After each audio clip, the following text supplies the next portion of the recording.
O que a gente vai falar aqui é sobre grupos de simetrias, grupos e simetrias, ou grupos de simetria. Tá? Simetrias são uma coisa que fascina a humanidade há uma série de anos, e aí vocês podem ver vários padrões aí de vários povos diferentes, né, com uma padronagem que tem alguma coisa de simétrico, né, de repetitivo. Esses padrões são muito importantes para a gente entender coisas, né? Então, a gente vai ver começar aqui por falar na simetria, e uma coisa que eu gostaria de falar, então, é sobre esse livro fantástico, né, escrito por um matemático de primeira linha, o Hermann Weyl, né?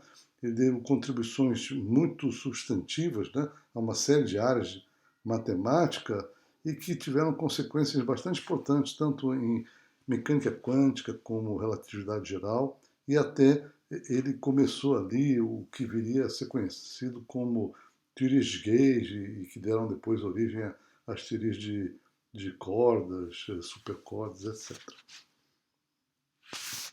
Bom, se você pega um quadrado e se você roda ele, digamos assim, numa rotação horária ou anti-horária, né, de 90 graus, você não vê essencialmente nenhuma diferença entre um e outro. Né?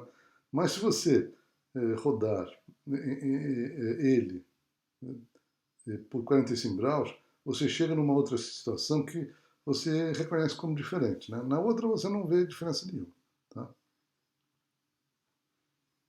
Da mesma forma, essas faixas aí, elas têm uma série de simetrias, né? Ela tem simetria por translação, né? A gente está pensando que isso aí se prolonga, essa faixa se prolonga indefinidamente no plano, né?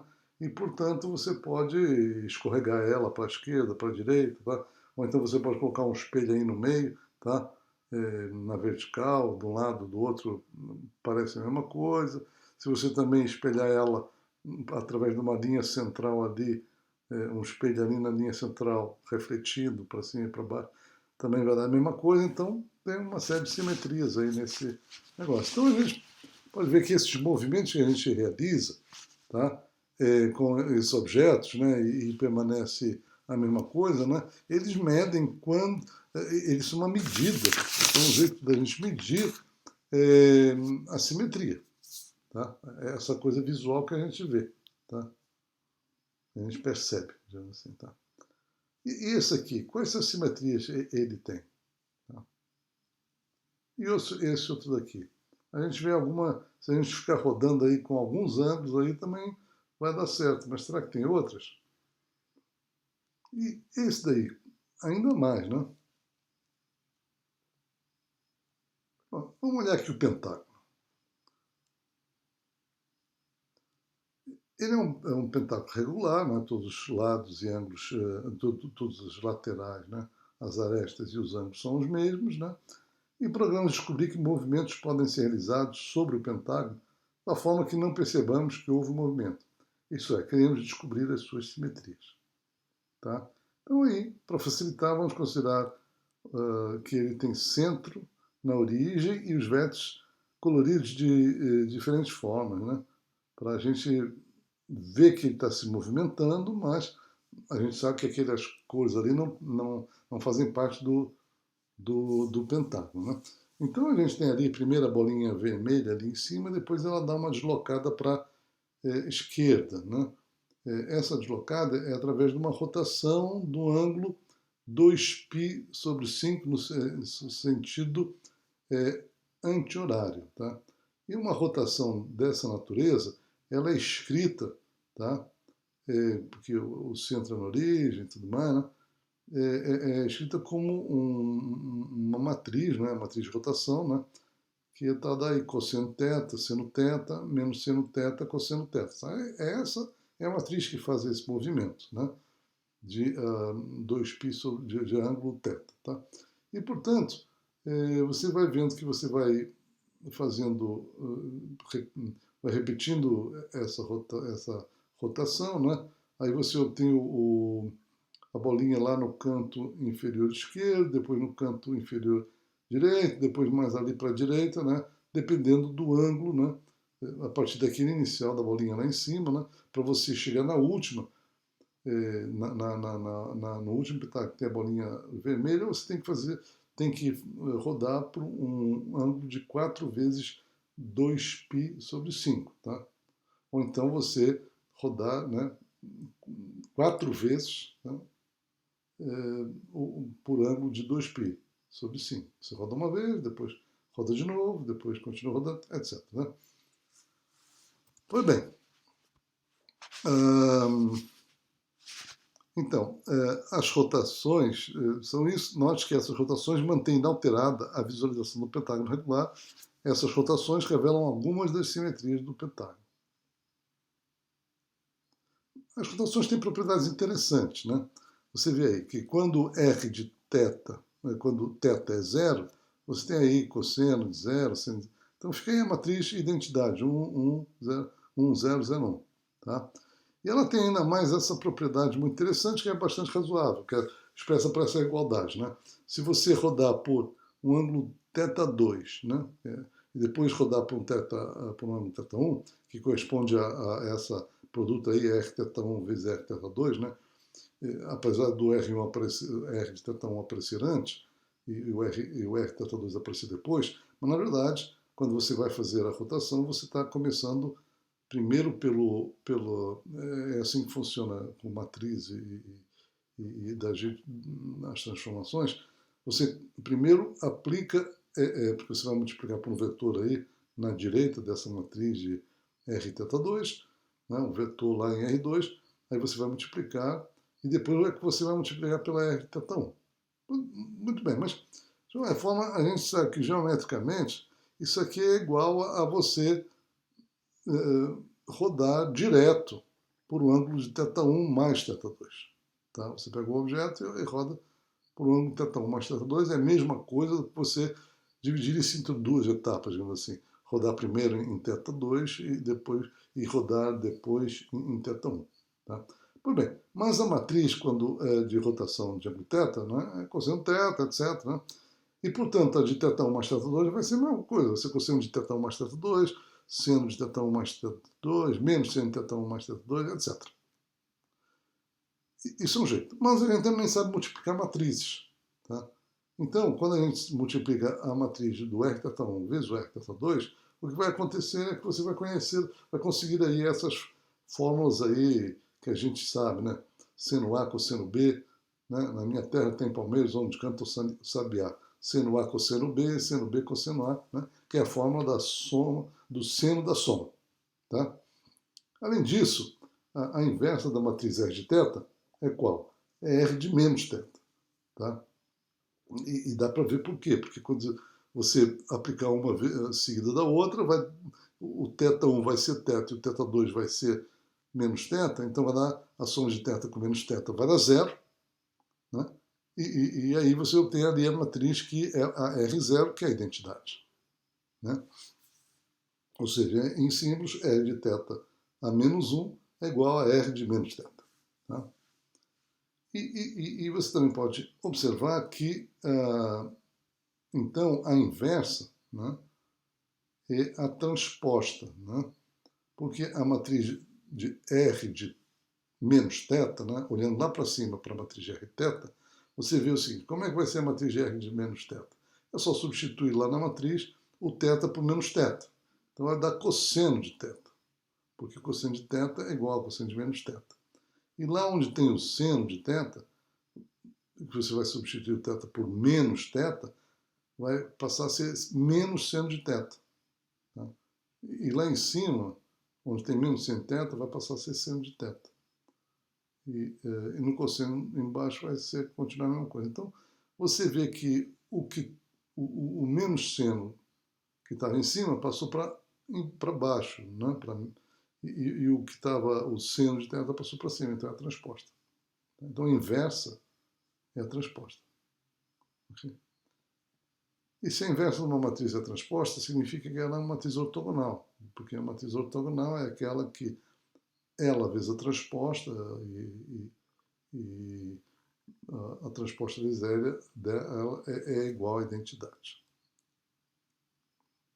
Bom, e aí agora você tem uma tabela do produto das matrizes de rotação A por B, A vezes B, não é? A está na vertical, B está na horizontal, né? Tem essas matrizes, que são as matrizes de rotação aí que a gente tinha do pentágono. Né? E aí você vê que isso aí, por exemplo, se você pega ali com A igual a R de 2π sobre 5 e multiplica pela R de 6π sobre 5, que está aí, o produto é R de 8π sobre 5. Tá? Então é amarelinho ali. Mas você também poderia fazer o contrário, você poderia multiplicar R de. Trocar a ordem. Né? Você multiplica primeiro R de 6π sobre 5 vezes R de 2π sobre 5. Vai dar o mesmo valor, tá? Está indicado aí em amarelinho. Tá? E se você olhar isso aí, significa que A vezes B é igual a B vezes A. Tá? Você está fazendo um produto de duas matrizes e nem sempre A vezes B é igual a B vezes A. Mas nesse caso aí das rotações, isso é verdade. Tá? E por causa disso, essa tabela de multiplicação aí, tá? Ela tem essa simetria. Ela é simétrica, é uma matriz simétrica ao longo com relação à diagonal principal. Tá? E com isso, esse conjunto é chamado de um grupo, tá? E por ter essa propriedade de A vezes B igual a B vezes A, é chamado um grupo comutativo, tá? Ou abeliano. Tá? Mas esse não é o grupo das simetrias do pentágono. Né? Ele faz parte do grupo das simetrias do pentágono, né? Mas o pentágono tem outras simetrias. Tá? As reflexões. Né? As reflexões aí, a reflexão aí vertical, por exemplo, você põe um espelho aí na vertical, tá? E aí você tem uma reflexão indicada aí nesse produto cartesiano, nesse plano aí cartesiano, você tem o ponto xy e vai no ponto menos xy. Né? E essa reflexão a gente vai chamar de E0. Né? E0 porque é espelhamento, para a gente se lembrar aqui.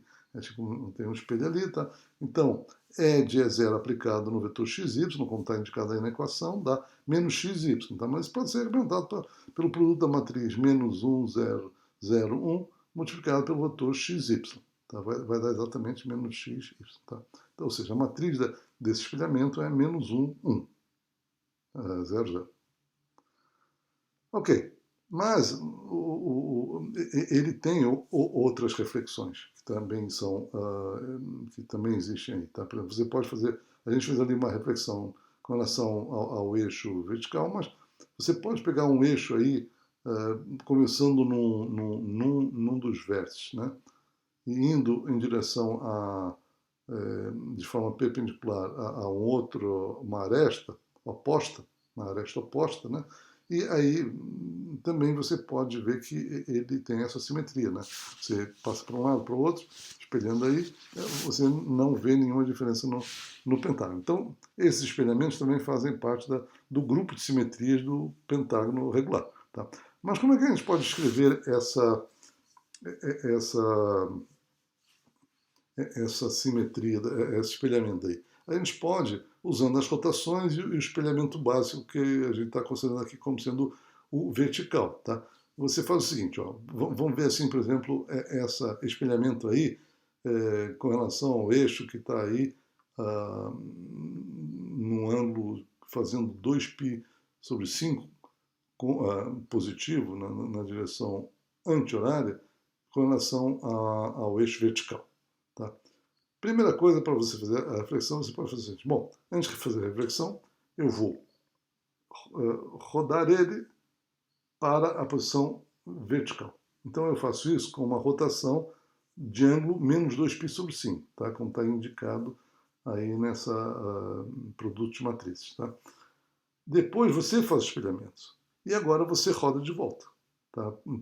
Pelo ângulo agora 2π sobre 5, tá? Porque você vai rodar na direção horária, anti-horária. Tá? Ok.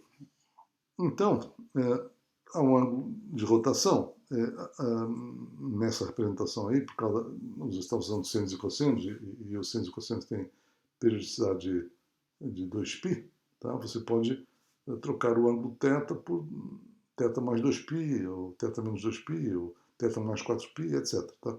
E assim, a rotação aí de menos 2π sobre 5 vai ser igual à rotação de 8π, né? Sobre 5. Por quê? Bom, 2π é igual a 10π sobre 5, a gente coloca com essa representação, porque os ângulos aqui são todos sobre 5, né, digamos assim, alguma coisa sobre 5. Então, se você somar aí a esse menos 2π sobre 5 esse 10 sobre 5, você vai obter 8π sobre 5 e é por isso que essas duas rotações são iguais, ok? Então você pode eliminar os negativos aí, só usar os positivos, e com isso, então você poderia utilizar essa tabela daqui para ver o que é que acontece. Né? Bom, você não vai precisar disso aqui, mas nesse momento. Tá? Pois bem, então vamos agora, já vimos aí as simetrias todas do pentágono, vamos ver o que é um grupo diedral. Tá? Tem um nome bacana, difícil, né? Interessante, vamos lá. O grupo diedral D5 das simetrias do pentágono regular. Tá? O grupo de simetrias do pentágono tem 10 elementos. Tá? São a identidade, aquelas 4 rotações que a gente identificou, e mais os 5 espelhamentos, né? Porque tem 5 vértices, 5 espelhos, digamos assim. Analogamente, o grupo de simetrias de um polígono regular com n lados, o grupo diedral Dn, tem 2n elementos. Tá? N rotações, incluindo a rotação trivial, que é a identidade, né? E n espelhamentos, uma para cada vértice ou aresta do polígono. Tá? Então, você vê ali, no caso do diedral 5, você tem lá 5 rotações. Ah, não, parecem 4. Não, mas tem a rotação de ângulo zero, é uma rotação trivial, tá? É a identidade. Grupo. O que é o grupo, afinal? O grupo é uma estrutura algébrica consistindo de um conjunto e uma única operação binária, né? Ou seja, envolvendo 2 elementos, com propriedades que a gente vai discutir mais tarde. Tá? Ou seja, um grupo é um par ordenado. É um conjunto, G, e uma multiplicação que a gente está indicando por estrela aqui, um produto, uma operação binária. Tá? Parecido com uma multiplicação. Ok? Bom, a teoria de grupos é a linguagem perfeita para se falar em simetria, tá? Como a gente vai ver ao longo dessa aula daqui. Tá? Assim, o conjunto D5 das simetrias do pentágono regular é um grupo com operação binária estrela sendo a multiplicação de matrizes. Tá? O grupo diedral das simetrias do pentágono regular, o grupo das rotações preservam o pentágono e é um grupo. Já o conjunto das reflexões, que também preservam o pentágono regular, não é um grupo, por 2 motivos. Primeiro, porque a identidade não está lá, e um grupo sempre tem identidade. Mas mesmo colocando lá, isso não resolve o problema. Tá? Por quê? Porque o produto de 2 reflexões não é uma reflexão, é uma rotação, ou seja, cai fora desse conjunto. Então, esse conjunto não pode ser um grupo, porque conjunto, quando, o grupo, quando você faz a multiplicação lá entre 2 caras, tem que continuar dando um cara deles lá. Né? É um grupo? Vai sair do grupo? Não pode sair do grupo. Né? Então, vamos dar aqui assim, o produto de 2 reflexões não é uma reflexão, é uma rotação. Por quê? Vamos dar um exemplo aqui dessas 2 reflexões aí, desses 2 espelhamentos, né? Com 2π sobre 5 e 8π sobre 5, né? Desses ângulos. Então, pela representação, você tem que esse primeiro espelhamento é rotação de 2π sobre 5 vezes o E0 vezes a rotação menos 2π sobre 5, a outra aparece rotação 8π sobre 5, é 0, a rotação de menos 8π sobre 5. Tá? Aquelas 2 rotações ali do meio, menos 2π sobre 5 vezes 8π sobre 5, você sabe que você soma para você os ângulos, então você vai ter 6π sobre 5. Tá? E aí você então tem aí o produto de 5 matrizes. Aí você calcula o determinante disso. Tá? O determinante do produto é o produto de determinantes. Show de bola. Mas como é que é o produto, qual é o determinante de uma matriz de rotação? Sempre, qualquer matriz de rotação, o determinante é igual a 1. Né? Pela aquela propriedade lá que a gente conhece do seno ao quadrado mais cosseno ao quadrado igual a 1. Tá? E o do espelhamento? O do espelhamento é 0. Tá? É menos 1. Tá? Na verdade, de qualquer espelhamento aí também vai ser menos 1. Tá? porque ele é o produto de uma rotação, vezes um espelhamento, vezes outra rotação no sentido inverso, né? Mas aí você calcula o determinante desse produto, é o produto de determinantes, e como o determinante das rotações é 1, então vai dar só do experimento é 0 e, portanto, dá menos 1. Tá? Assim, o sinal do determinante, mas o sinal desse determinante, desse produto aí de duas matrizes, que vai dar o produto dessas, como a gente viu, o produto do espelhamento de 2π sobre 5 e o espelhamento de 8π sobre 5 pode ser escrito como o produto de 5 matrizes. Né? E aí, então, o determinante vai ser o determinante dessas daí, mas aí, como o determinante das cotações é 1, né? Então só vai sobrar o determinante do E0, que é menos 1, mas ele aparece duas vezes, então vai ser menos 1 ao quadrado, que é 1. Então, o sinal é positivo. Então é uma rotação, não é uma reflexão. Tá? Eu não vou dar mais detalhes porque aqui você pode concluir isso, mas certamente não é um espelhamento. Certamente não é um espelhamento. Tá? Tá. Mas então só porque é 1 é rotação? Não, não é verdade isso. Mas aqui eu não quero complicar demais, mas essa aí é um motivo que garante que não é uma rotação. Não é um espelhamento. O produto de dois espelhamentos não é um espelhamento. Ok? Então a gente tem esse grupo daí, né? Mas ele não é comutativo. Por quê? Porque o que é um grupo comutativo, ou abeliano, né? Se for verdade, se for sempre verdade que o produto de A vezes B é igual a B vezes A para todos os elementos A e B do grupo. Né? E aí então a gente basta ver um exemplo em que isso não ocorre. Né? Às vezes ocorre. Né? Você tem lá a identidade, multiplica identidade vezes uma rotação é igual a rotação vezes a identidade. Tá? Mas isso não diz que o grupo é comutativo. Diz que esses dois elementos comutaram. Tá? Mas para ele ser comutativo, com todo mundo, o produto não pode importar a ordem. Tá? A vezes B é igual a B vezes A para todo mundo. Tá? Então basta arranjar um exemplo em que isso não acontece para você chegar à conclusão que o grupo não é comutativo. Então tem aí o experimento de 2π sobre 5 vezes o experimento de 8π sobre 5, fazendo a conta. Primeiro você representa lá os espelhamentos usando o espelhamento padrão, lá o vertical e as rotações, e aí você chega à conclusão que o que você chega à conclusão? Eu acho que você chegou a uma conclusão meio errada aqui, né? Não é isso? Chegou a uma conclusão meio errada. Por que eu falei que é isso? Hum...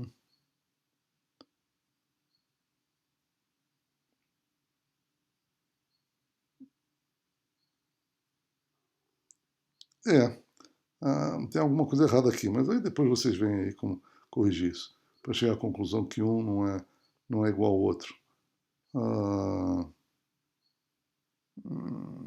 Sei lá.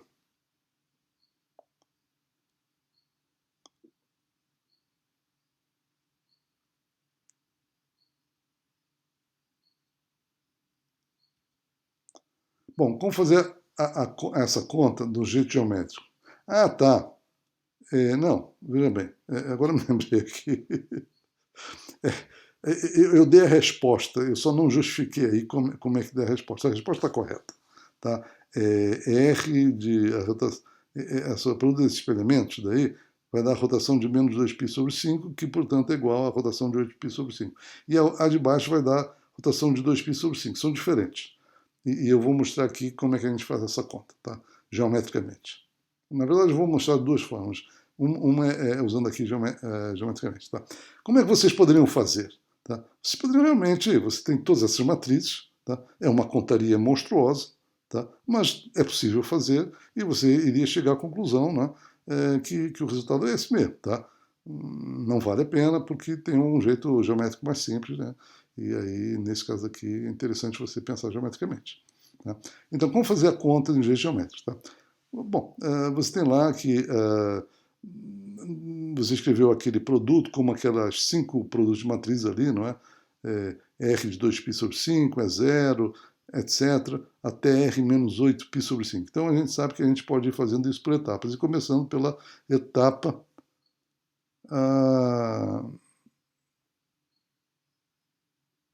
etapa da direita, que é o R de menos 8π sobre 5. Como a gente não gosta de negativos, a gente soma aí um 10π sobre 5, chega à conclusão que ali é R de 2π sobre 5, tá? E a um ângulo de rotação pode ser somar ou subtrair um múltiplo inteiro de 2π, né? 10π sobre 5 é isso, né? E, portanto, você tem ali, para facilitar a nossa vida, a gente tem ali, a gente colocou ali letrinhas ali, A, B, C, né? Antes era bolinhas, agora são letrinhas. E não precisa de todas para fazer o que a gente vai fazer, porque a gente só vai... enfim, só precisa disso aí. Então, a primeira coisa, a gente roda na direção anti-horária, né? Por 2π sobre 5. Aí o A vai lá para baixo, o B vai ali para o lado e o C para cima. Tá? Aí depois você faz o espelhamento, tá? Mas você está fazendo um espelhamento vertical. Então é um espelho, então o C fica no lugar onde está, porque ele está em cima do espelho, o B e o A passam para o país da Alice, né? Do outro lado do espelho. Né? Alice no País das Maravilhas. Aí você faz a rotação lá por 6π sobre 5. Então você vai ter que ver aí que você vai ter que, o A vai ter que pular 1, 2, 3, e ele vai passar o A quando roda 2π sobre 5, depois vai para o C, mais 2π, 4π sobre 5, e quando chega no 6π sobre 5, o A fica aí nesse lado direito, aí, esquerdo, aí para cima. Tá? E, bom, sabendo onde o A vai,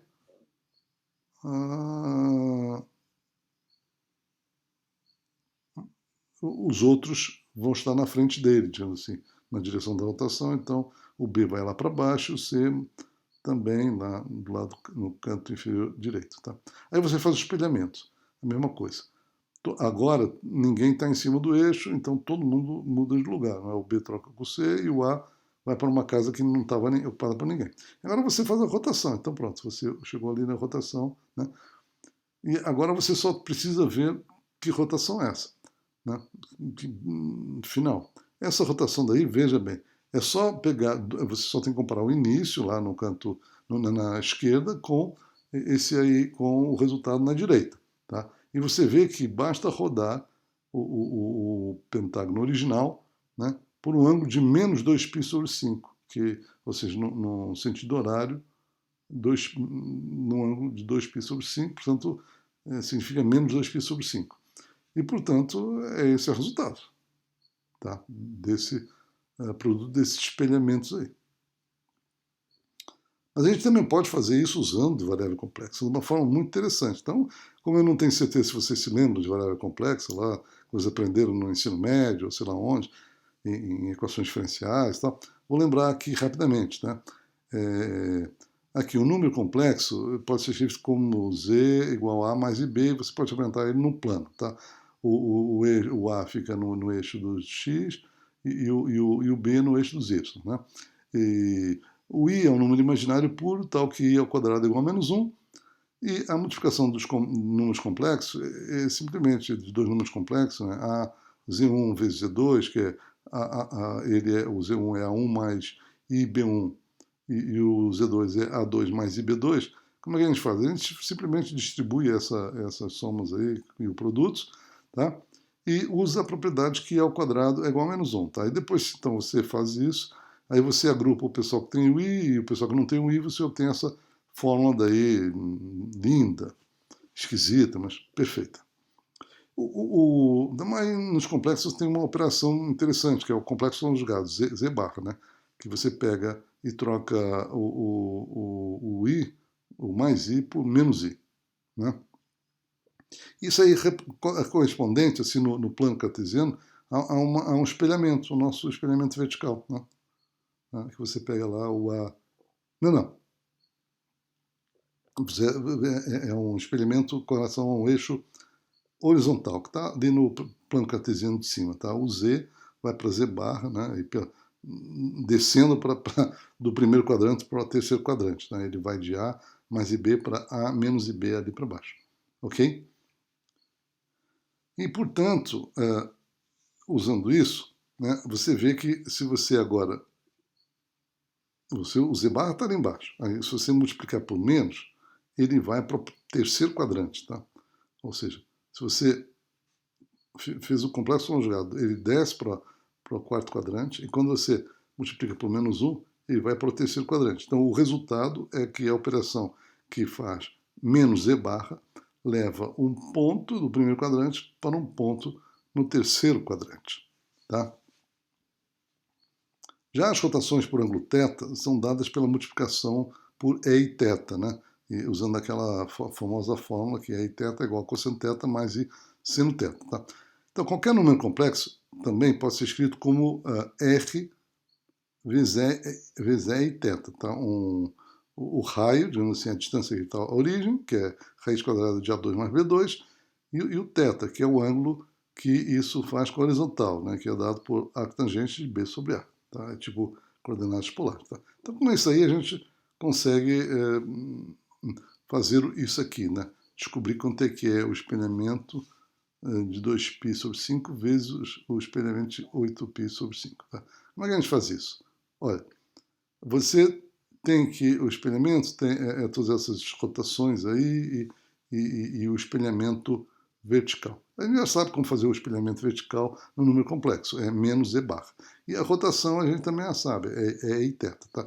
Então, se você pegar assim e pensar que você vai multiplicar um para-ordenado xy, né, por essas rotações todas, é a mesma coisa que multiplicar por uns, mesmo se fosse em complexo, por fazer por z barra. Então, a primeira coisa que você faz ali é uma rotação por um ângulo de menos 8π sobre 5. Então, você vai multiplicar o z por e elevado a menos i 8π sobre 5, porque você tem que, para rodar por ângulo θ, você multiplica por e e θ. Né? E aí, portanto, você multiplica esse z por esse daí. Aí você, depois, o espelhamento é o quê? Vai complexo conjugado, que você passa uma barra em cima, né? E põe um menos na frente. Tá? Aí a próxima coisa é uma rotação de 6π. Então tá aí, é elevado a i 6π sobre 5. Aí depois você, de novo, faz um espelhamento, ou seja, põe um menos na frente e uma barra em cima. Tá? Aí depois a rotação por aí e 2π sobre 5. Muito bem. Então agora você é só ir fazendo as contas. E sabendo uma propriedade que eu esqueci de falar, mas estava lá escrito, né? Que é que... cadê? O complexo conjugado do produto, aí no meio, aí, né, na quarta linha de baixo para cima. O complexo conjugado do produto Z, o complexo conjugado de Z vezes W, é o complexo conjugado de Z vezes o complexo conjugado de W. Né? Ou seja, o complexo conjugado do produto é o produto dos complexos conjugados. Tá? Então, usando isso, aí a primeira coisa que você vai fazer é aquele que está ali, o E menos I 8π sobre 5 vezes o Z. Tá? Então, você vai botar o complexo conjugado do E, não, na verdade... não, eu não fiz primeiro esse. Eu fiz. Não, o que eu fiz? Não, a primeira coisa eu tirei o menos, não é isso? A primeira coisa eu tirei o menos, pronto. O menos sai para fora, tranquilo. Aí depois, a primeira coisa...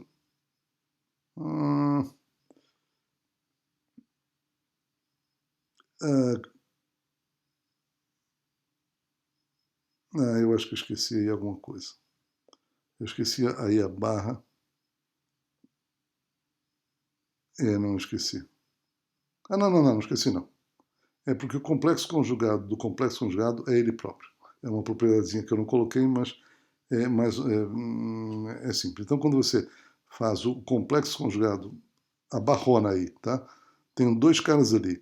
Um que é o E 6π sobre 5 e o outro que é a barra do E menos I para lá Z. E 8πz. Tá? Então, quando você tira, você vai trocar pelo o complexo conjugado de cada um deles produtados. O do primeiro é menos E elevado a menos I 6π sobre 5.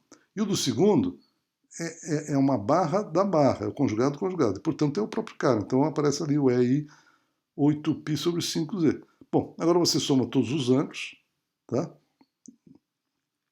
E aí você obtém lá I 12π sobre 5. Aí você soma 10π sobre 5, obtém menos 2π sobre 5. Aí você soma mais 10π, você obtém 8π sobre 5. Pronto, então você já sabe que a rotação é 8π sobre 5. Foi assim que eu conferi, né? Porque aqui geometricamente eu acho que eu errei, e depois eu conferi aqui. Ou o contrário, eu fiz o erro aqui e depois conferi com o geométrico. Mas, enfim, então aí duas formas de fazer. Bom, vamos lá então falar sobre grupos agora. O que é um grupo? Né? Um grupo é um par ordenado, como a gente já falou, que é um conjunto, né? E uma operação, né? Ele pode ser finito ou infinito, né? É chamado de identidade do grupo. Estrela é uma operação binária, um produto.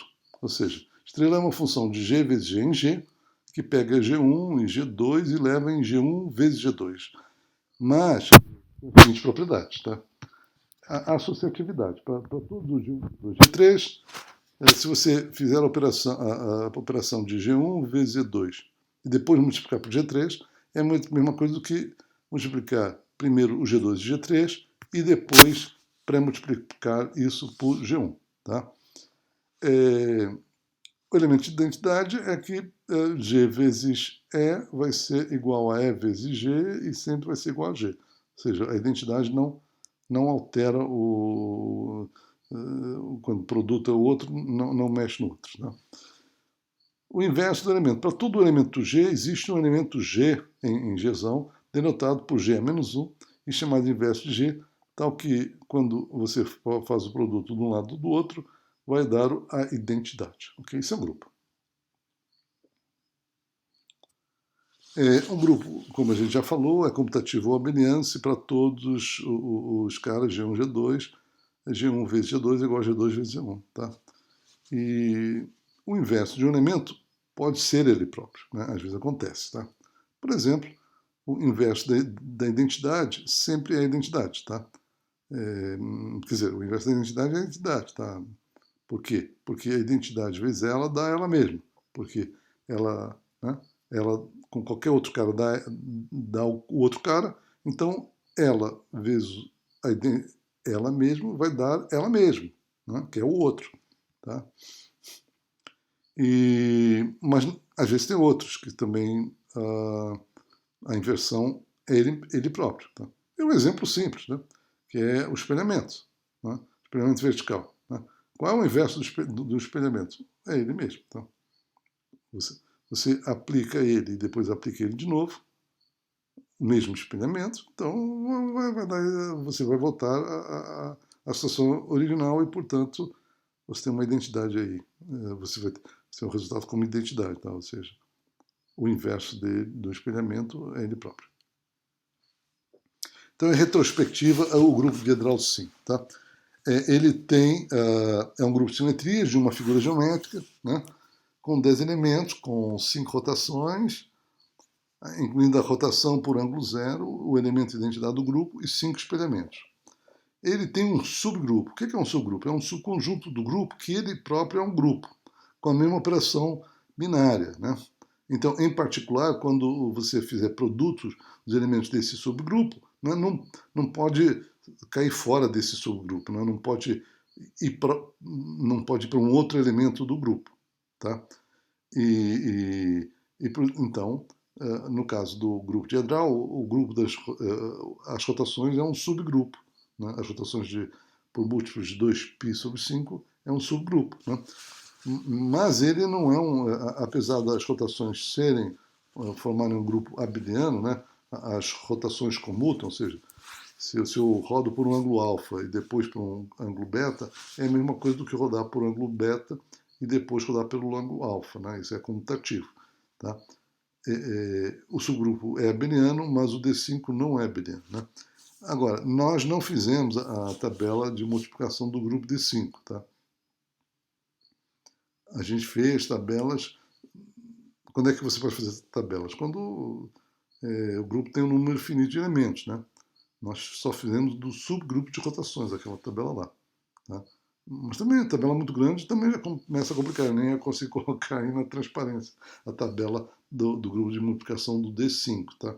Mas a tabela de multiplicação de um grupo abeliano, como a gente já notou lá, é uma matriz simétrica, é uma tabela simétrica a partir da diagonal principal da tabela, digamos assim. A tabela não tem diagonal principal, que tem a matriz, mas tudo bem, vocês entendem, né?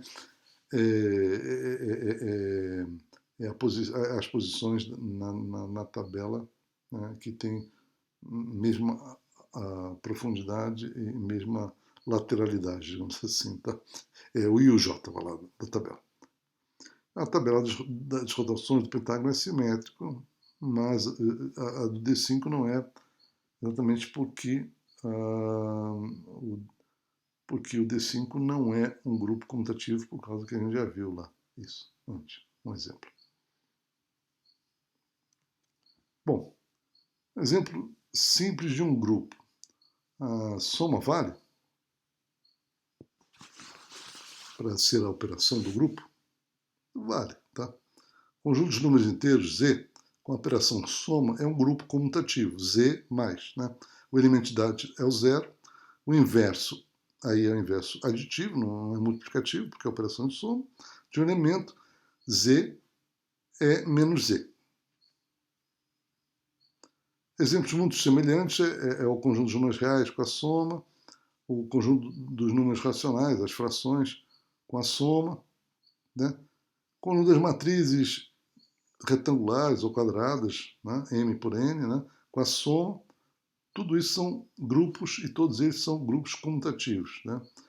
R2+, né? Conjunto dos pares ordenados de números reais com a soma de vetores, também é um grupo, e é conhecido como grupo das transações em R2, pela ação, porque ele age em R2, como a gente verá mais à frente. É uma noção que a gente vai aprender, que é a ação de um grupo num conjunto. E produtos. O conjunto dos reais, excluído zero, é um grupo abeliano com relação à multiplicação. Tá?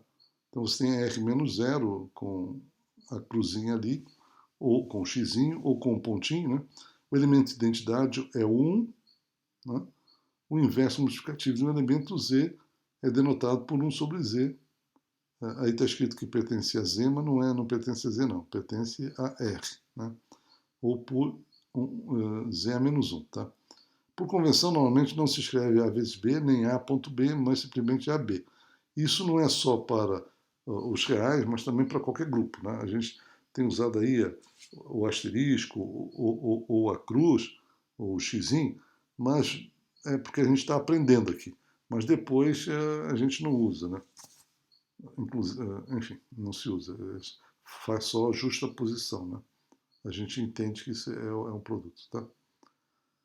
Exemplos muito semelhantes são os números racionais menos o zero, né? Porque o zero não. Por que você exclui o zero? Porque o zero não tem um inverso multiplicativo, tá? Não vai existir um outro número que, quando multiplicado por zero, vai dar 1. Né? O 1 é o elemento neutro desses conjuntos aí, né?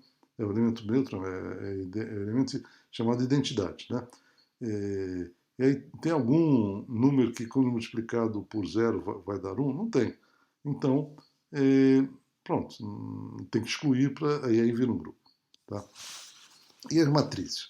A matriz, você tem que falar em inversão da matriz, aí alguma coisa, então não pode ser matriz retangular, tem que ser matrizes quadradas, né? Porque você está multiplicando, pela multiplicação. Tá? Então, você pega as matrizes inversíveis, é chamado GL, né? Grupo linear geral de grau N. Tá?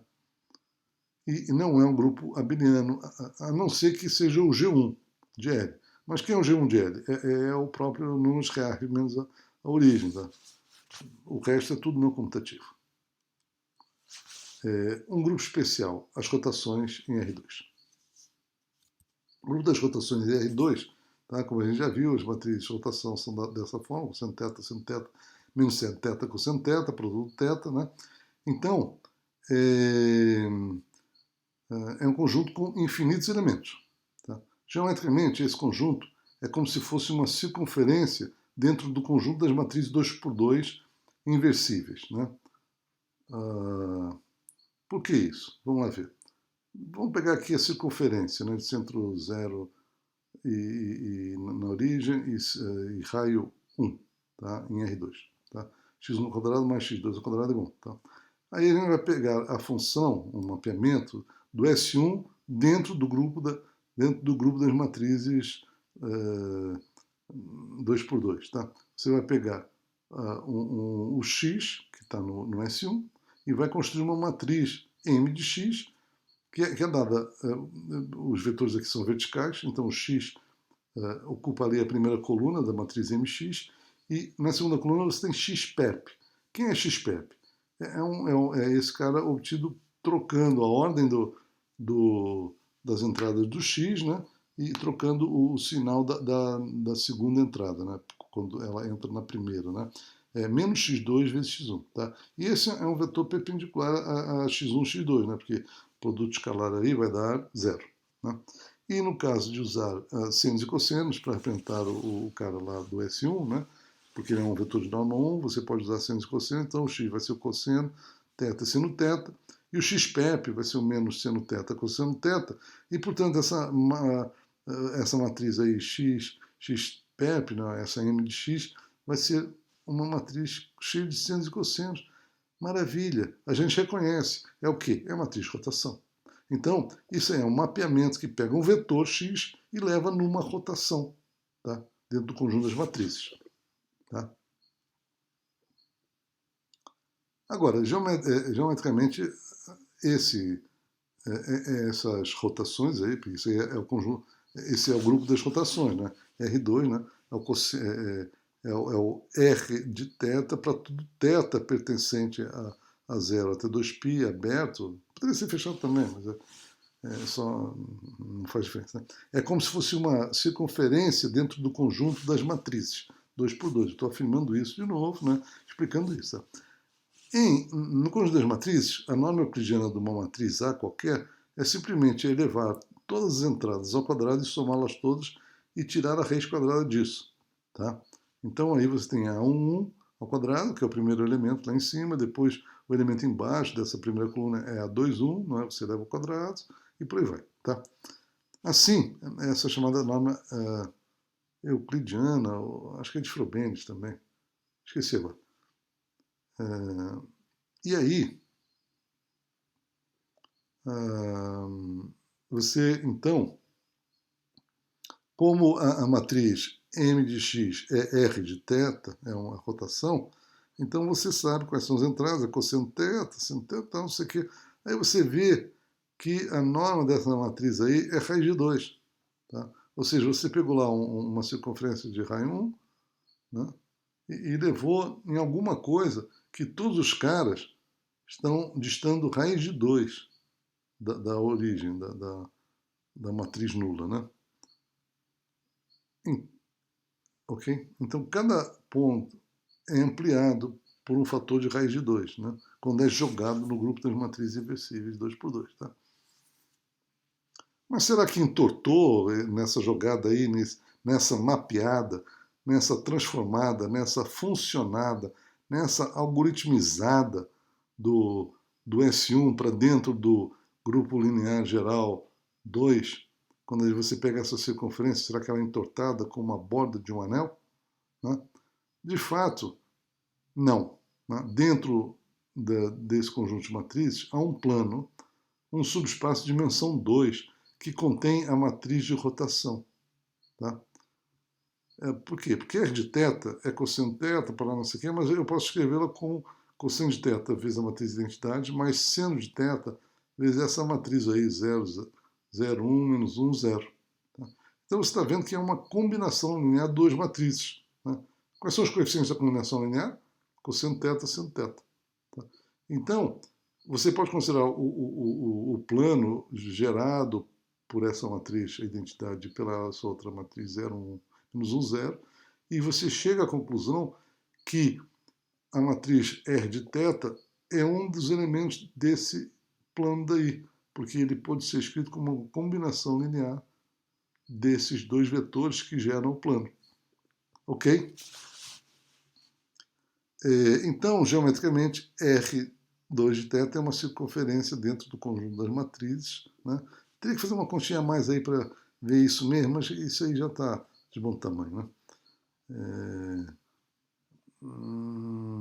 Centro na matriz nula e raio 2, ou seja, não, na verdade já está feito, né? Porque está no plano e dista raiz de 2, né? da origem, né? Porque a gente já calculou isso, né? Então, ou seja, o que acontece? Uma circunferência, geometricamente, R2, né, o conjunto das rotações em 2 dimensões, é uma circunferência dentro do conjunto das matrizes de centro na matriz nula e raiz de 2. Ou seja, R2, né, é um S1 crescidinho no mundo maior e mais perigoso, né? Né? Porque o conjunto das matrizes, né?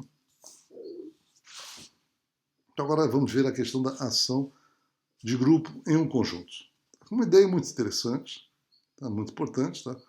Não faz o menor sentido você aprender a noção de grupo sem ver o que é ação de grupo num conjunto, e vamos fazer isso agora. Ação do grupo das rotações no espaço R2. Você considera a seguinte função: A, né? A de ação, a seguir, tá? Ela começa no produto cartesiano do grupo vezes o R2 e leva em R2. Tá? Pega ali uma rotação, pega um X e vai ter uma ação, a ação, né, nesse par, R θ X, vai ser simplesmente igual a R θ vezes X. Tá? Então você vai rodar o vetor. Dado o par x, r θ e x, você vai simplesmente obter um ponto em R2 que é simplesmente a rotação por ângulo θ do vetor x. Tá? Mas agora vamos congelar a variável das rotações. Qual é a variável das rotações? É a primeira lá. Né? Isso aqui é quase como uma derivada parcial. Né? Você congela uma das variáveis. Vou congelar essa daí. Tá? Isso é, você considera uma rotação fixa e a função de A dá origem a uma função de R2 em R2. Né? Porque você só vai ter direito a mexer no X. O Rθ, a rotação você está fixa. Tá? E aí você então vai pegar a isso aí, eu vou dar o nome de T de Rθ, porque Rθ está fixo. Tá? Então, para outro Rθ vai ser uma outra transformação. Então, eu quero lembrar que essa transformação depende do Rθ, apesar dele estar fixo. Tá? Eu vou pegar o x e vou levar, então, na imagem dele, que é, por representação, é sempre assim, a notação de matriz, de função, né?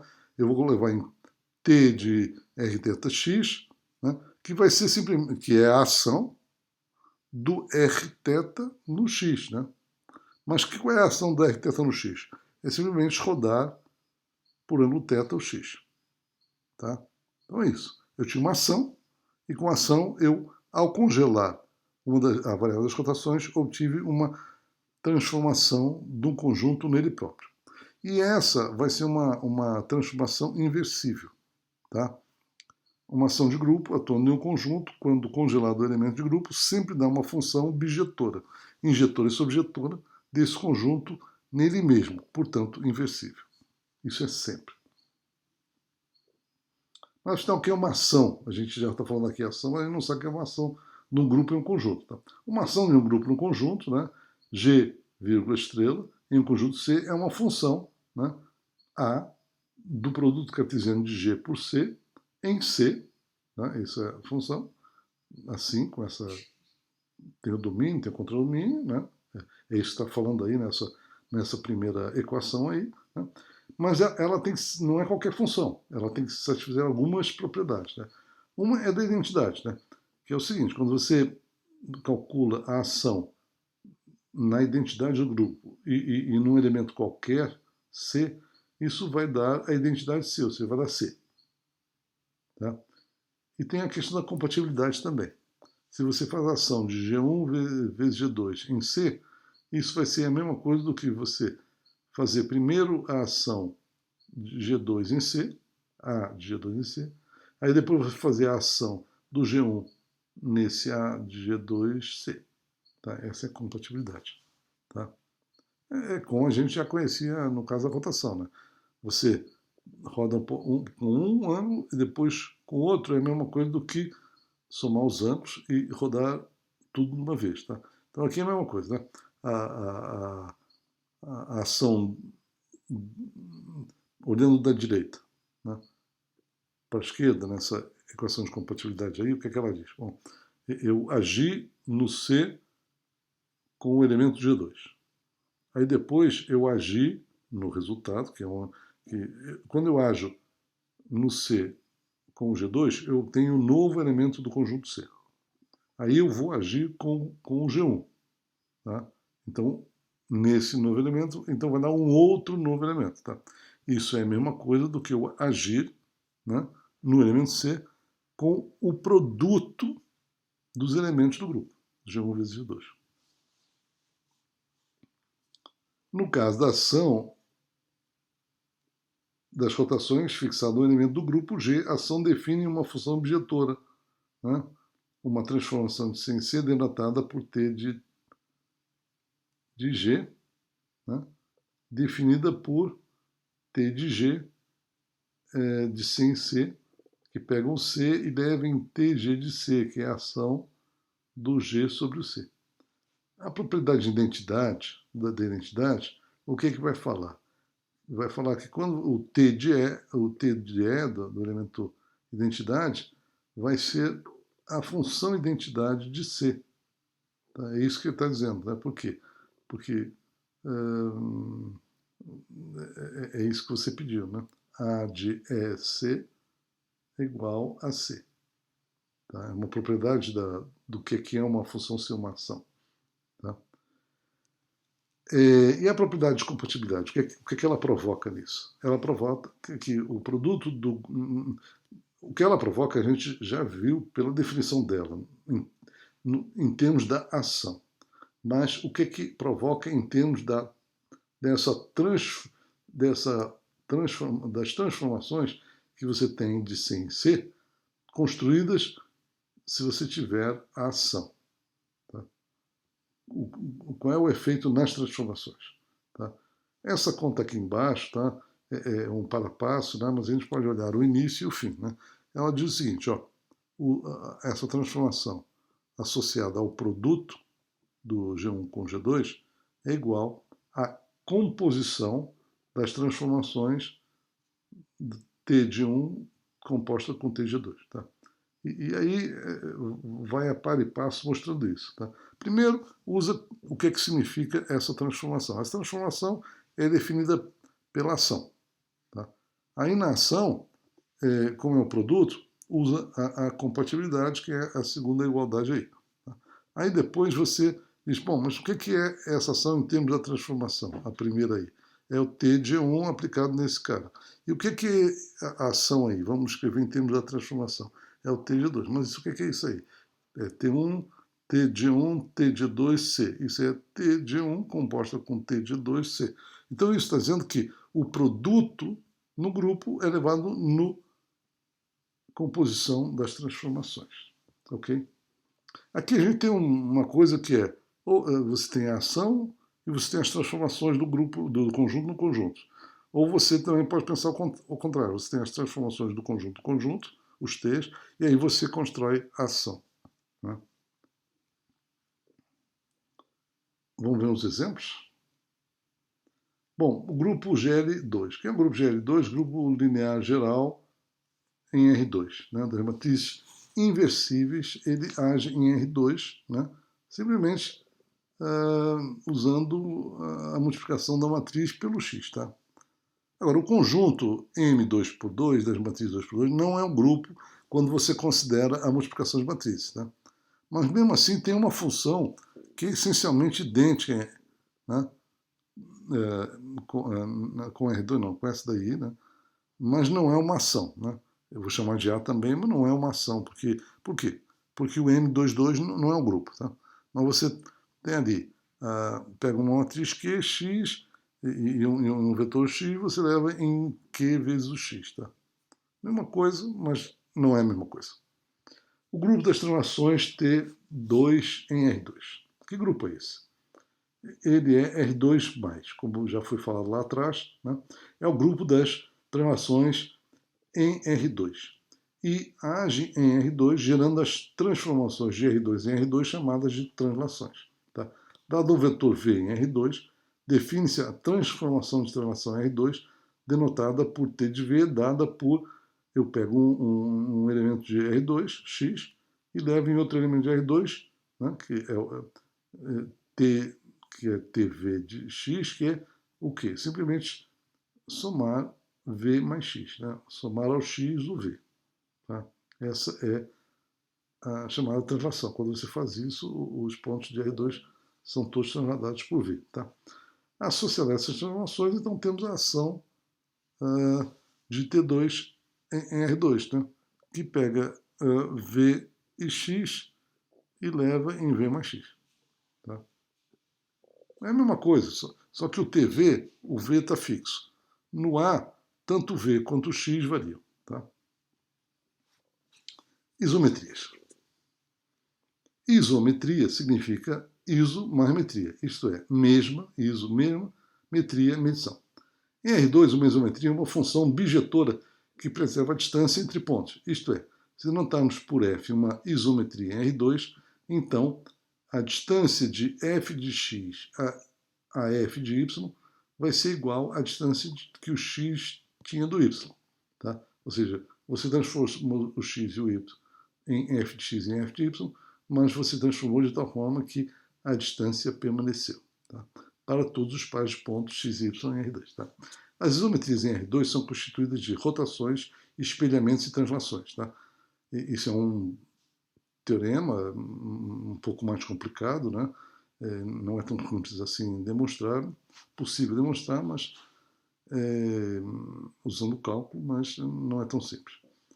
Formando um grupo, o grupo das isometrias de R2, né? Que a gente vai denotar por I de 2, que age em R2. Tá? O cubo de Rubik, representado duplamente neste slide, é uma imagem, um conjunto, é uma fotografia, uma imagem, né? Em R2, portanto. Né? Seus pontos estão marcados com uma cor. Aí você tem a transformação T aí, de R2 e E2, que leva o cubo nele mesmo, né? Mas vocês veem aí com os pontos materiais de partida indo neles mesmos, é uma isometria. Tá? Você está vendo aí a origem, né? Como ela ficou diferente na posição aí. A origem está parada, né? O cubo é que andou, né? Então, é isso. Bom, então, os espelhamentos em R2. Como no caso do espelhamento do pentágono, podemos representar os espelhamentos em R2 centrados na origem por E de θ é igual a R de θ, E de θ vezes R de menos θ, né? Onde θ é o ângulo no sentido anti-horário que o espelho faz em relação à vertical. Tá? Aqui também, como no caso do pentágono, o conjunto de espelhamentos, né, que é o E de θ para tudo θ entre 0 e 2π, não é um grupo. As isometrias lineares em R2. Tá? IL de 2, que é um grupo de Lie, sei lá, é só um nome aí para você, né, mas só para ouvir esse nome. Né? O conjunto das rotações centradas na origem, tá? Que a gente está recordando aí, é esse daí, né? O R de θ, produto θ, né? É um grupo abeliano. Os espelhamentos não é um grupo, né? Só estou repetindo. Tá? A união deles é um grupo com o produto de matrizes, né? É o chamado grupo das isometrias lineares em R2. Né? Leva o zero no zero, por exemplo. Tá? Tem outras propriedades, mas é isso. Que não é abeliano. O grupo obtido do produto cartesiano de grupos.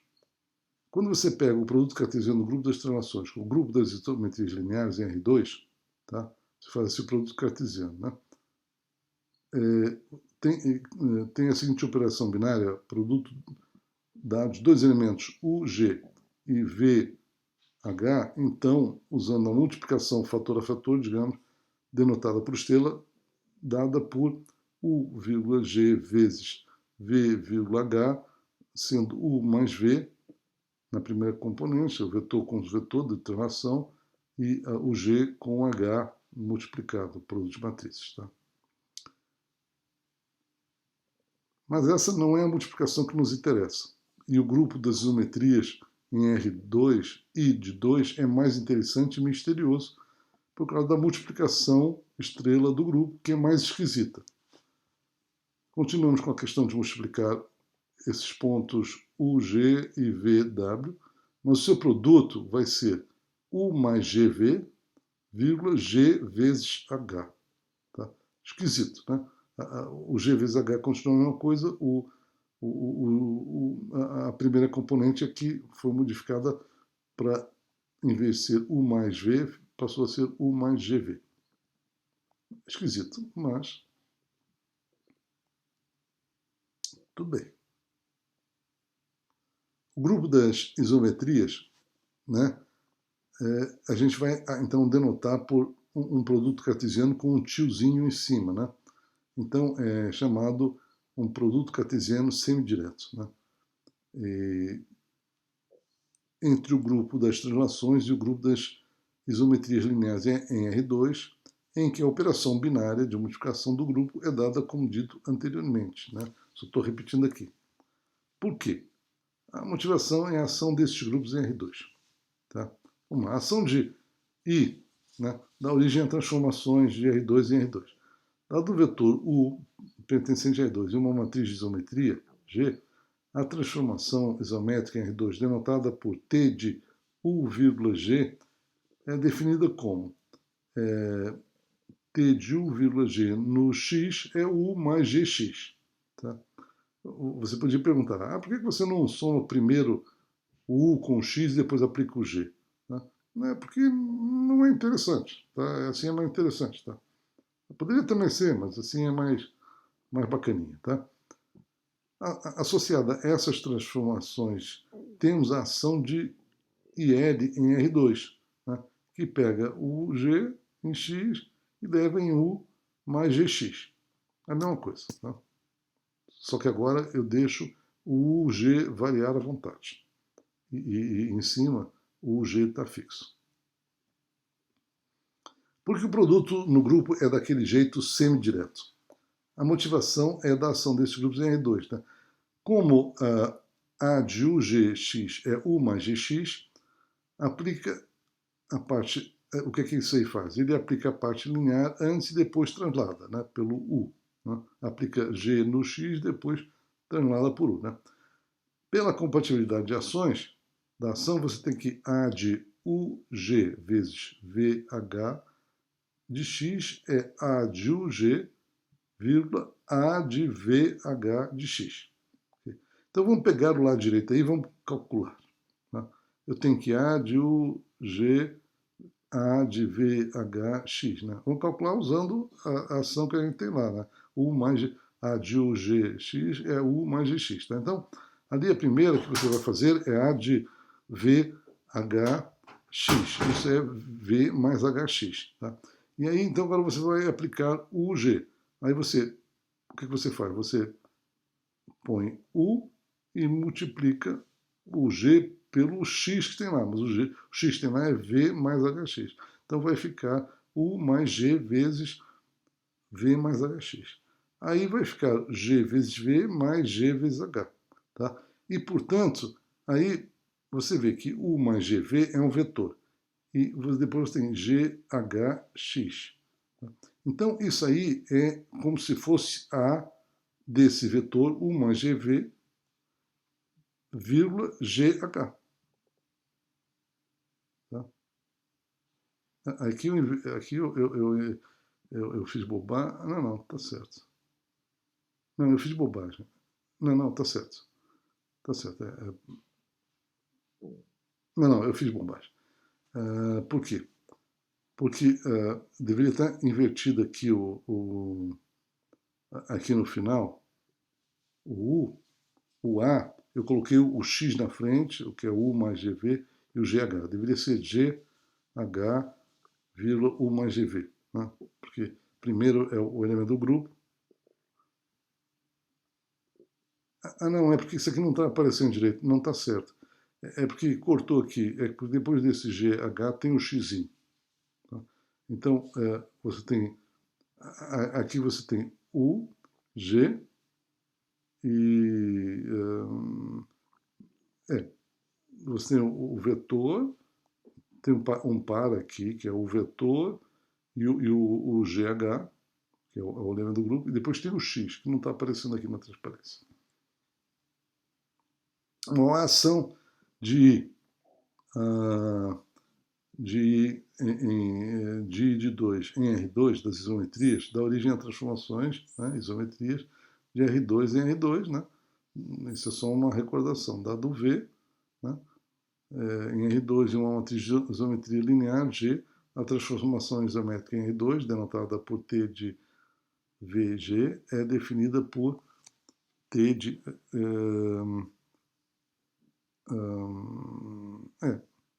isso aqui eu já falei antes, não vou falar aqui, eu vou voltar aqui o que eu tinha falado. Tá? Porque eu acabei não dizendo porque aqui, eu cheguei aqui e veja bem, eu tenho ali ali aquela, a segunda equação nessa transparência é a condição de compatibilidade. Tá? Eu peguei o lado direito e fiz a conta e cheguei lá numa outra expressão para ela, na forma típica, né? A de um elemento do grupo e um vetor x. E ali, pelo lado esquerdo da segunda equação ali, você também tem o A, um elemento do grupo, dado como produto de dois elementos, o G vezes VH, e depois o X. E lá no outro você tem a mesma coisa, só que tem uma outra, tem um elemento do grupo, que é U mais GV, vírgula, GH, e depois tem o X. Tá? Então, para ver compatibilidade nessas coisas, tá? Você vê que o natural é que o produto entre o G e o VH, para esse tipo de aplicação, é U mais GV, vírgula, GH. Não é só U mais V e G vezes H. Tá? Então, desse jeito, é natural definir esse grupo, né? O produto, o produto de grupo nesse produto cartesiano dos elementos aí dos dois grupos, desse jeito diferente, né? E isso é chamado um produto semidireto. Ação. Isso aí eu já falei, tá, pronto. Ações, espaços, funções. Isso é uma coisa muito curiosa, né? Porque dada a ação de um grupo em um conjunto, ela pode ser estendida a uma ação sobre as funções definidas no conjunto. Tá? Por exemplo, a ação das isometrias em R2 pode ser estendida ao conjunto das funções escalares de R2 em R, né? Que a gente denota por C de R2 em R. Tá? E veja bem, aí está meio que representando o gráfico de uma função de R2 em R, né? Com essa mistura gaussiana aí, sei lá. E a ação, quando se fixa um elemento do grupo, né, VG, dá origem à transformação, né, que pega x e leva em x, em V mais Gx, como a gente já sabe. Né? Então, a extensão a uma função definida em R2, f, pertencente ao conjunto dessas funções escalares, né, é dada pela nova função. Uma nova função, a notação que a gente vai usar é essa aí. É uma função T, VG, F. Né? E que função é essa? É uma função de R2 em R2. Então eu tenho que dizer o que ela faz com x. O que ela faz com x é simplesmente avaliar, quando avaliada no ponto x, ela é a f avaliada na transformada do x pela ação do grupo, pela transformação proveniente da ação do grupo. Essa T de VGX. Mas que isso se traduz em simplesmente fazer V mais GX. Então, é só isso. Pega X e leva em F de V mais GX. Tá? Isso parece um pouco complicado, mas não é tão complicado assim. Tá? Vamos ver aqui. Tá? Pela ação do grupo, em R2, TVX transforma o R2. Isso induz, produz uma transformação no conjunto das funções de R2 em R. Isso é, dado qualquer elemento F pertencente ao conjunto das funções de R2 em R, ele é transformado em outra função, que a gente vai denotar dessa forma aí, toda sofisticada, anotação difícil, mas é uma outra função de R2 em R. Tá? Ela tem todas essas nomenclaturas aí, só para a gente lembrar de onde é que ela vem, quais são os elementos que vão alterá-la, vão alterar a função f. Né? Então, no fundo, você está pegando uma função, levando numa outra, então você está transformando o conjunto das funções. Tá? Quem é essa nova função? É uma função dada por uma composição. Dado um x pertencente a R2, primeiro você transforma o x pela ação do grupo, pela transformação que vem da ação do grupo. Você vai calcular V mais Gx. Depois você calcula F nesse novo ponto. Tá? Então é isso que você acontece. Tá? Em resumo, um espaço de funções é um conjunto, então podemos falar diretamente na ação do conjunto nesse conjunto. Tá? Que vai pegar a função e vai levar numa outra função. Tá? Em que a nova função é uma função do plano que é dada dessa forma aí. Tá? Como dito anteriormente, isso parece complicado, mas não é tão complicado assim. Tá? Mas o complicado é isso aqui que eu vou mostrar agora, que é curioso. Né? É que a ação é ao contrário. Tá? Por exemplo, que a ação de um grupo no espaço de funções de um conjunto parece funcionar ao contrário. Tá? O exemplo mais simples, né?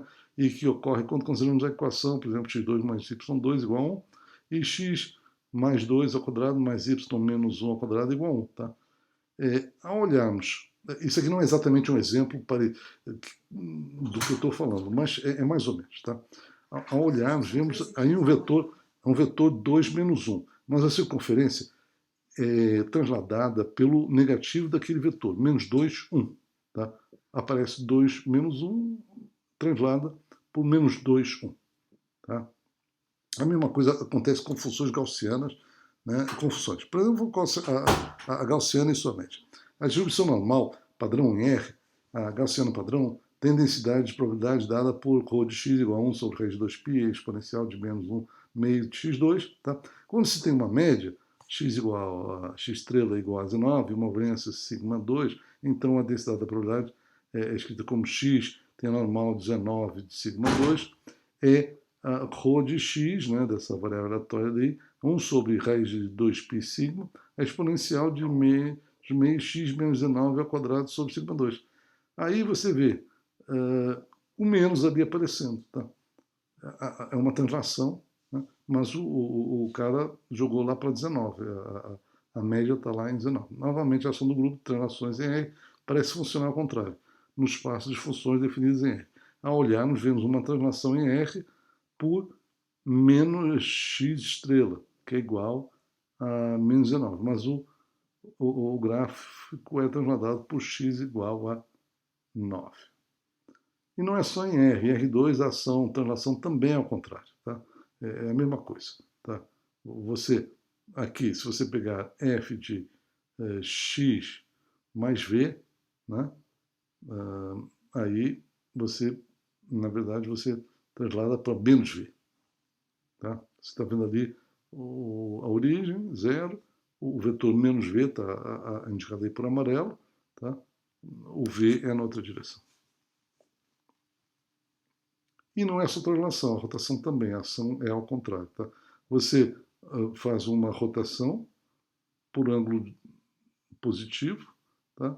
E o gráfico vai pelo mesmo ângulo no sentido oposto. Tá?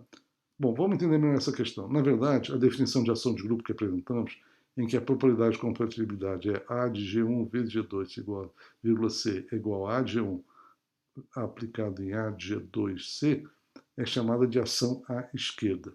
Uma ação à direita no grupo, de um grupo no conjunto, é uma função A de C vezes G em C. Tá? Você vê aí que mudou o C de posição com G. É de C vezes G, não é de G vezes C.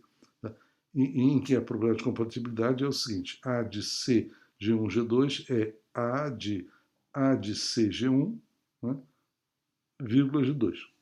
Se temos um grupo que age pela esquerda em um conjunto C, no caso R2, por exemplo, ele irá agir pela direita no conjunto das funções definidas em C, por exemplo, no conjunto de C para R. Ok? Padrões do plano.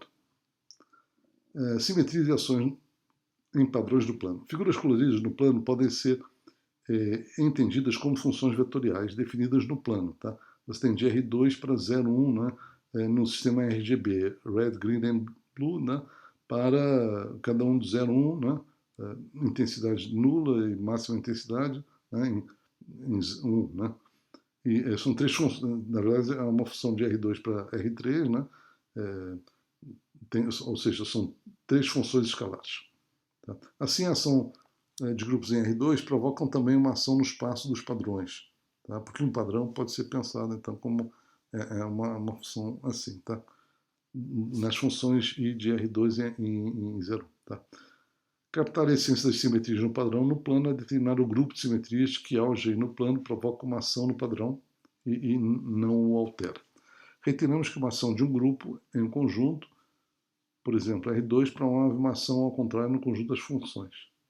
Isso contempla, no caso em que C é igual a R2, o conjunto das funções C de R2 em Rn, em especial C de R2 em R3, o que inclui os padrões, ou imagens coloridas, da forma I de R2 em 0, 1. Tá? Ou seja, I pertence ao conjunto das funções de R2 em R3. Geradores de um grupo. No grupo diedral D5, a rotação BR de 2π sobre 5 e o espelhamento é 0, geram os outros, no sentido em que todos os outros podem ser escritos como produtos finitos desses ou das inversas desses. Um exemplo é R de 8/5 de π. Ele é R de 2π sobre 5 a quarta. O produto de 4 vezes o produto do R de 2π. Ou a alternativa, R de 8π sobre 5 é a inversa do R de 2π sobre 5.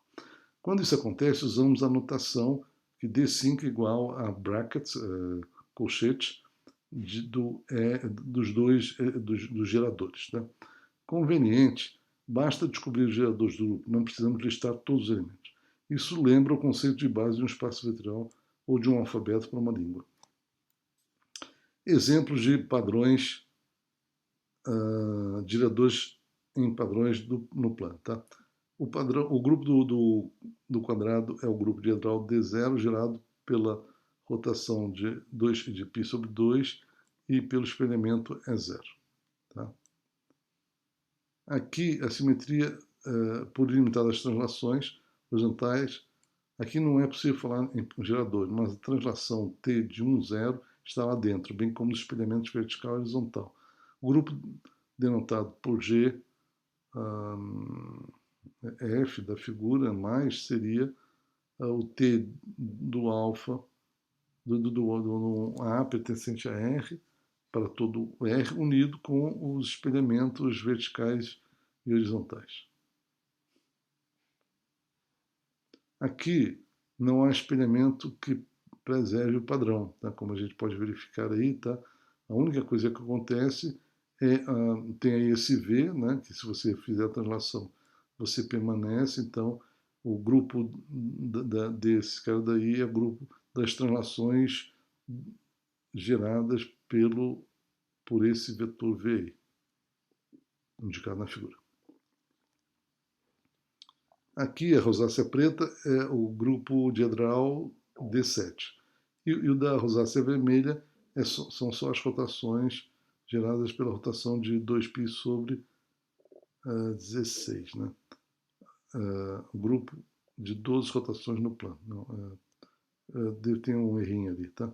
São 12 rotações só, não são 16. Enfim.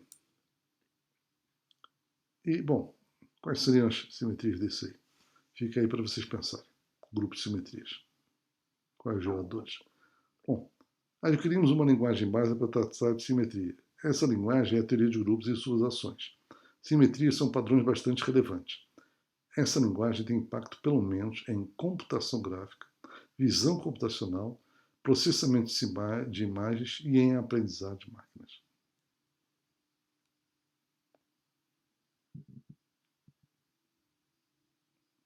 Bom, aqui eu deixo algumas referências, né? Volto a falar no livro do Herman Wille e também num belíssimo livro do Ricardo Say, da Atlas Sá, sobre malhas arquimedianas, que são padrões do plano muito bacanas. Tá? É isso. Muito obrigado.